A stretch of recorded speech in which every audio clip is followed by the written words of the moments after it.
The Simpsons is one of those super hot licenses that really hasn't found its place in the video game world. Out of the dozens of attempts at a Simpsons game, only Konami's original arcade game and the more recent Simpsons Hit and Run are actual quality titles. But EA's latest endeavor, featuring Springfield's most dysfunctional family, brings something to the table that the previous games somehow missed: genuine humor. Unfortunately, the writing isn't the only funny thing in the game. Good evening, Springfield. Kent Brockman chasing local imbecile Homer Simpson and his delinquent son Bart, who have picked a fight with an out-of-control donut mascot statue. Bart Simpson, are you and your father insane? Hi, Lenny, I'm on TV. I just said your name on TV. Don't tell Carl unless he sees this, in which case, hi, Carl, don't tell Lenny I said your name.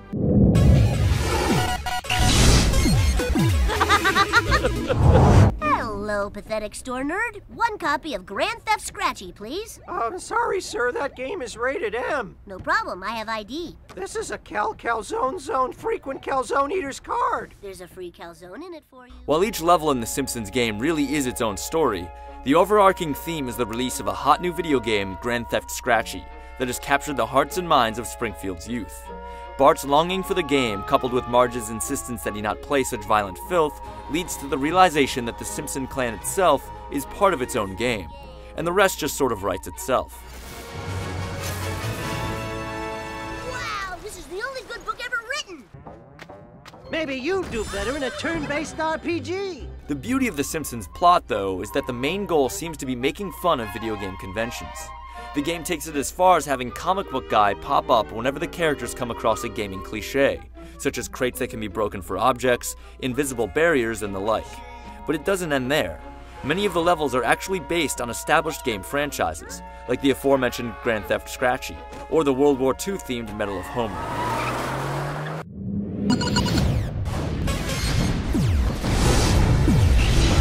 The only play option in The Simpsons is the main quest, which consists of just under 20 wildly varied levels. Guide Homer through the land of chocolate, assist Bartman in taking down the bullies, or help Marge gather together an angry mob to destroy all the Grand Theft Scratchy advertising in the city. You mean I can talk to whales like Aquaman? Or do whatever Hawkman does? No, Mom. You have the power to convince crowds to do whatever you want. Just like Oprah. The downside is that once you've played through the entire campaign, there's nothing left to do. Sure, you could go back and try to collect all the various bottle caps and coupons and so forth scattered around each level, plus you do unlock a time attack mode upon completing each area the first time. But really, these are the same tactics that have been used to artificially extend the replay value of games for years, and they've never really worked. Oddly enough, there's no joke about this video game cliché. You maniacs!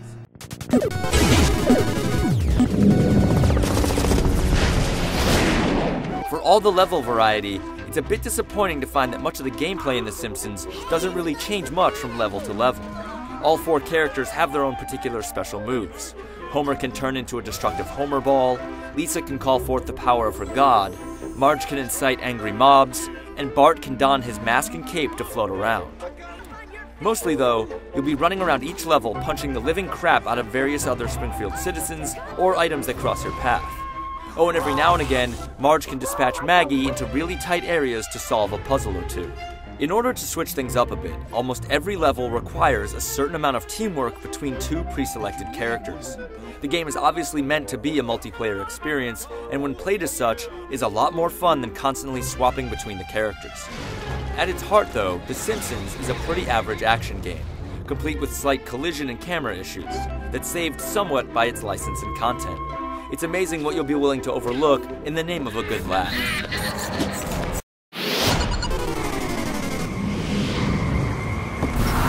For your information, I am the white chocolate rabbit.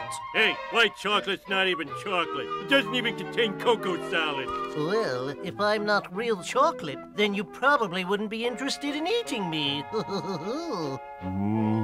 White chocolate. Visually, the Simpsons game has its ups and downs. While the graphics and animation look great, it's obvious these characters were never really meant to jump into the third dimension. So when the camera is placed properly, everything has a cool, almost hand-drawn look about it. But when the camera moves around the denizens of Springfield, they tend to look downright bizarre, and not in a good way. To round out the package, we get some animated cinema scenes as well, and everything is voiced by the actual Simpsons cast, so the great lines are delivered exactly as they should be. If you're planning on coming home like that, don't bother. Dad, I'm a superhero now, and I have all these awesome powers. Superpowers, huh? Well, that's cool, I guess. I was gonna go shoot bats while reading swimsuit magazines in this cave. Wanna come with? The Simpsons game is a good time in spite of the somewhat mediocre design and technical glitches. Considering that the license is notorious for being slapped onto downright awful games, most fans will probably decide that good enough really is good enough.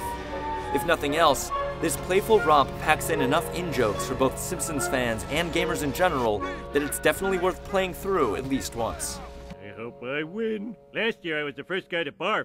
Barf, please. In this business, we refer to that as a Roman incident.